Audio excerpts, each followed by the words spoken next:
ശോഭ വർദ്ധിക്കും. ആ ശോഭയും ഭംഗിയും വർദ്ധിച്ചുകൊണ്ട് സ്വന്തം വീടുകളിലേക്ക് പോകുമ്പോൾ സ്വന്തം വീടുകളിലുള്ള സ്ത്രീകൾ ആശ്ചര്യപ്പെടും. നേരത്തെ പോയ ഭർത്താവല്ലല്ലോ ഇത്, നേരത്തെ പോയ വീട്ടുകാരല്ലല്ലോ ഇത്, ആൾക്ക് മാറ്റം സംഭവിച്ചിട്ടുണ്ടല്ലോ എന്നിങ്ങനെ ആശ്ചര്യപ്പെടുമ്പോ വന്ന ആള് പറയും ഞാൻ തന്നെയാണ്. ഉണ്ടായ സംഭവങ്ങളൊക്കെ പറഞ്ഞെടുത്ത് ആ അള്ളാഹുവിന്റെ ആ ഒരു വെള്ളിയാഴ്ചയിൽ പ്രത്യേകം കണ്ട് ആസ്വദിക്കുന്ന ലിഖാഇന്റെ പ്രഭ ഈ പുരുഷന്മാരിലൂടെ സ്ത്രീകളിലേക്കും ലഭിക്കുമെന്ന് മുഹമ്മദുർ റസൂലുള്ളാഹി സ്വല്ലല്ലാഹു അലൈഹി വസല്ലം തങ്ങൾ പഠിപ്പിക്കുന്നു. അപ്പൊ വെള്ളിയാഴ്ച ഒരുമിച്ച് കൂടുക എന്നുള്ളത് പുരുഷന്മാരാണ്, അതിൽ സ്ത്രീകളല്ല പോകേണ്ടത്. ഒരുപാട് യുക്തിയുണ്ട്, ഞാൻ അതിലേക്ക് കടക്കണില്ല.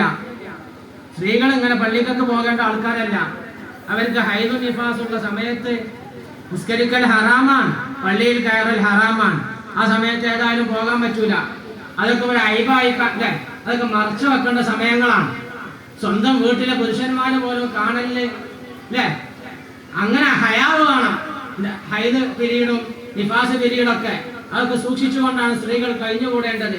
ആ പിരീഡ് നാട്ടുകാർ അറിയുന്ന രൂപത്തിൽ നമ്മൾ പുറത്തിറങ്ങിയാലോ അല്ലേ, അതിലില്ലാത്ത സമയത്ത് പള്ളിയിൽ പോകില്ല, ഉള്ള സമയത്ത് പള്ളിയിൽ പോകൂല. അപ്പൊ നാട്ടുകാർ മനസ്സിലാക്കുന്നത് ഇതൊക്കെ ഒരു രഹസ്യങ്ങളാണ്. ഞാൻ ഗൗരവം ഉൾക്കൊള്ളാൻ വേണ്ടി പറഞ്ഞു എന്ന് മാത്രം. അങ്ങനെ ഒരുപാട് യുക്തികൾ അതിന്റെ പിറകിലുണ്ട്.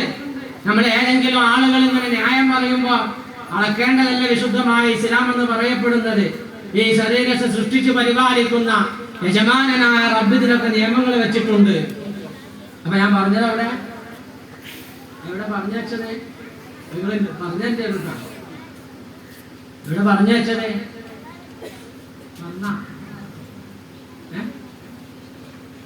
അല്ലാഹു സുബ്ഹാനഹു വ തആല നമുക്ക് നല്ല ജീവിതം നയിക്കാൻ ഭാഗ്യം നൽകുമാറാവട്ടെ.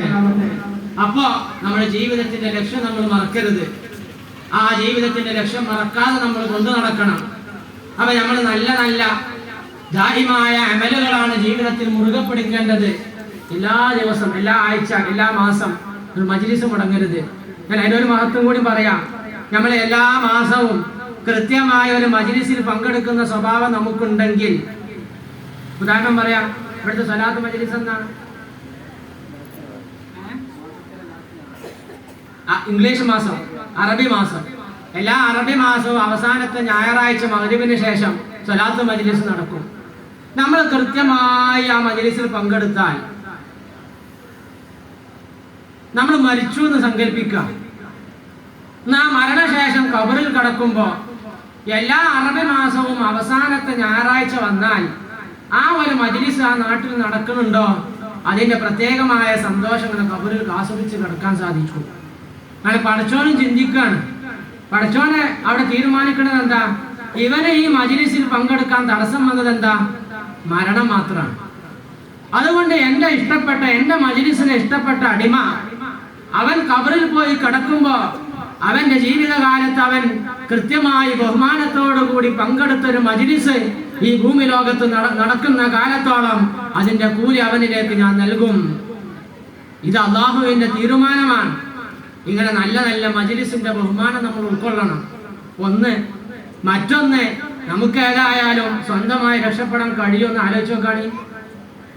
നമ്മളെ കണ്ണും നമ്മളെ കാതും നമ്മളെ അവയവങ്ങളും പോകട്ടെ, നമ്മളൊക്കെ സൃഷ്ടിക്കപ്പെട്ട് ഏറ്റവും പ്രധാനമായി ചെയ്യേണ്ട അമലാണ് 2 റക്അത്ത് നിസ്കാരം. ഞാൻ പറഞ്ഞ് അവസാനിപ്പിക്കും. ആ 2 റക്അത്ത് നിസ്കാരം എങ്ങനെ നിസ്കരിക്കണം എന്ന് നമ്മൾ പഠിച്ചു നോക്കുക. വിശാലമായി പറയേണ്ടതാണ്. അത് പറഞ്ഞാൽ തന്നെ നമ്മളൊന്നും എവിടെ എത്തിയിട്ടില്ല എന്ന് ഉറപ്പാ. ആ 2 റക്അത്ത് നിസ്കാരത്തിന്റെ ബഹുമാനം പോലും ഉൾക്കൊണ്ടുകൊണ്ട് നിസ്കരിക്കാൻ നമുക്ക് സാധിച്ചിട്ടില്ല. എന്താ 2 റക്അത്ത് നിസ്കാരം എന്ന് പറഞ്ഞാൽ? 2 റക്അത്ത് നിസ്കാരം എന്ന് പറഞ്ഞാൽ ഒരുപാട് ആത്മീയമായ വശങ്ങൾ മഹാന്മാര് പഠിപ്പിച്ചിട്ടുണ്ട്. മഹാനായ കുണ്ടൂർ ഉസ്താദ് അവിടുത്തെ ഷെയ്ഖായ ചാപ്പനങ്ങാടി ബാപ്പോലേർ പാപ്പയെ കാണാൻ വേണ്ടി പോയപ്പോ ബാപ്പോലേർ പാപ്പ ആദ്യമായി നിർദ്ദേശിച്ചത് എന്താ, ഖാദിറോലിയരെ 1 ലക്ഷം ലാ ഇലാഹ ഇല്ലല്ലാഹ് ചൊല്ലിക്കോളി, 2 റക്അത്ത് നിസ്കരിച്ച കൂലി കിട്ടുന്നു. 1 ലക്ഷം ലാ ഇലാഹ ഇല്ലല്ലാഹ് ചൊല്ലി ആ സന്തോഷം, ആ വിവരം പറയാൻ വേണ്ടി ബാപ്പോലേർ പാപ്പന്റെ അടുത്ത് ചെന്നപ്പോ ബാപ്പോലേർ പാപ്പ പറഞ്ഞു, 1 ലക്ഷവും കൂടി ചൊല്ലണം, 2 റക്അത്ത് നിസ്കരിച്ച കൂലി കിട്ടും.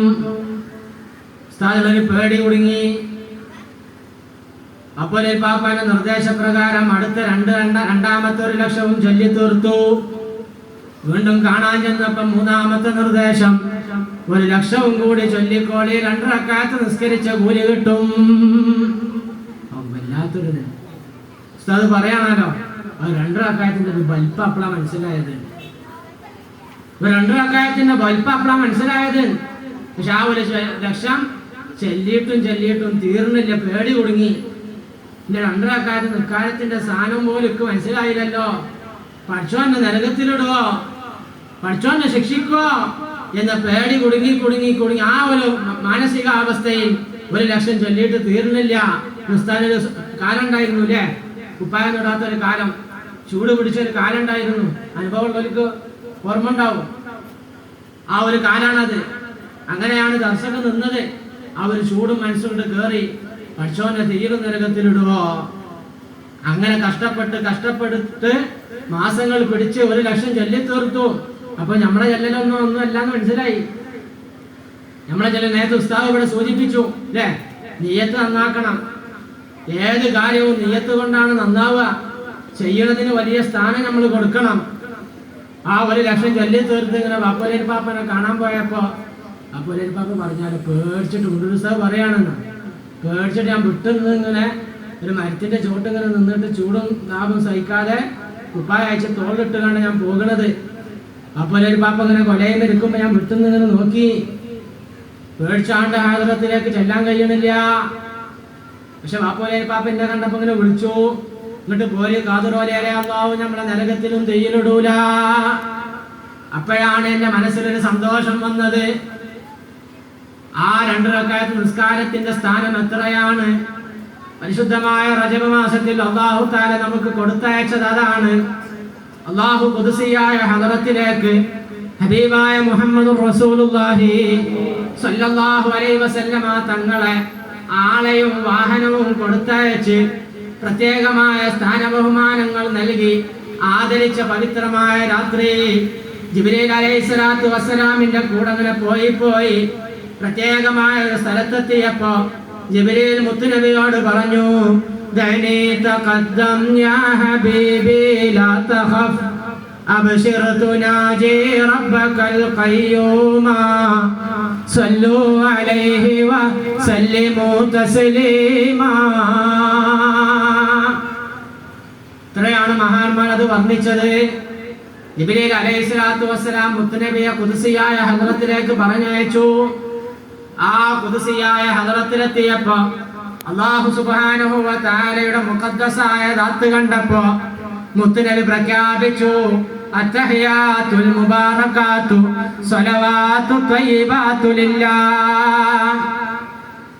മുത്തുനബിയോട് അല്ലാഹുവിന്റെ തിരിച്ചുള്ള മറുപടി, അസ്സലാമു അലൈക അയ്യുഹൻ നബിയ്യു വറഹ്മത്തുള്ളാഹി വബറകാതുഹു. അപ്പോൾ മുത്തുനബി നമ്മളെ മറന്നില്ല. അസ്സലാമു അലൈനാ വഅലാ ഇബാദില്ലാഹി സ്വാലിഹീൻ. പുറത്ത് കേട്ടുകൊണ്ടിരിക്കുന്ന ജിബ്രീൽ അലൈഹിസ്സലാത്തു വസ്സലാം പ്രഖ്യാപിക്കുന്നു, അഷ്ഹദു അല്ലാ ഇലാഹ ഇല്ലല്ലാഹ് വഅഷ്ഹദു അന്ന മുഹമ്മദർ റസൂലുള്ളാഹ്. ഈ സംഭാഷണം ഇങ്ങനെ നടന്ന് മിഅ്റാജ് ഇങ്ങോട്ട് പൂർത്തിയായപ്പോ തിരിച്ചു പോരുന്ന മുത്തുനബിക്ക് അല്ലാഹു തആല സമ്മാനം കൊടുക്കാൻ, അസ്സലാത്തു മിഅ്റാജുൽ ആരിഫീൻ. അല്ലാഹു തആല സൃഷ്ടിച്ചു പറഞ്ഞയച്ച മനുഷ്യ വിഭാഗത്തിൽ നിന്ന് ലക്ഷ്യം നേടിയതായ യഥാർത്ഥ മുഅ്മിനീങ്ങൾക്ക് ആത്മീയമായി അല്ലാഹുവിലേക്ക് ഉയരാനുള്ള മിഅ്റാജായി അല്ലാഹു കൊടുത്തയച്ചതാണ് നിസ്കാരം എന്ന് പറയുന്നത്. പറയാൻ ഞാൻ അധികാരമുള്ളവനല്ല, അവകാശമില്ല. അല്ലാഹു നമ്മളെ ദോഷങ്ങളൊക്കെ പുറത്തു തരുമാറാവട്ടെ. എന്നാലും ഞാൻ പറഞ്ഞതുകൊണ്ട് ഞാനൊന്ന് നന്നാവട്ടെ എന്നെ ഉദ്ദേശ്യം. നമ്മളൊന്ന് മാറാൻ ശ്രമിക്കുക. 2 റക്അത്ത് നിസ്കാരത്തിന്റെ ബഹുമതിയെങ്കിലും നമുക്ക് വേണം. ഇപ്പോഴൊക്കെ നമ്മളെ നിസ്കാരം എന്താ? നമുക്ക് നിയ്യത്തുണ്ടോ? ഓർമ്മ ഉണ്ടോ? നിസ്കരിക്കുകയാണെന്നുള്ള അന്തം കുന്തവും നമുക്കുണ്ടോ? ഇല്ല. നേരത്തെ ഉസ്താദ് പറഞ്ഞു, ബാഹ്യമായി ഇങ്ങനെ വീഡിയോ എടുത്താൽ അവൻ നിസ്കരിക്കുകയാണെന്ന് പറയാൻ പറ്റും.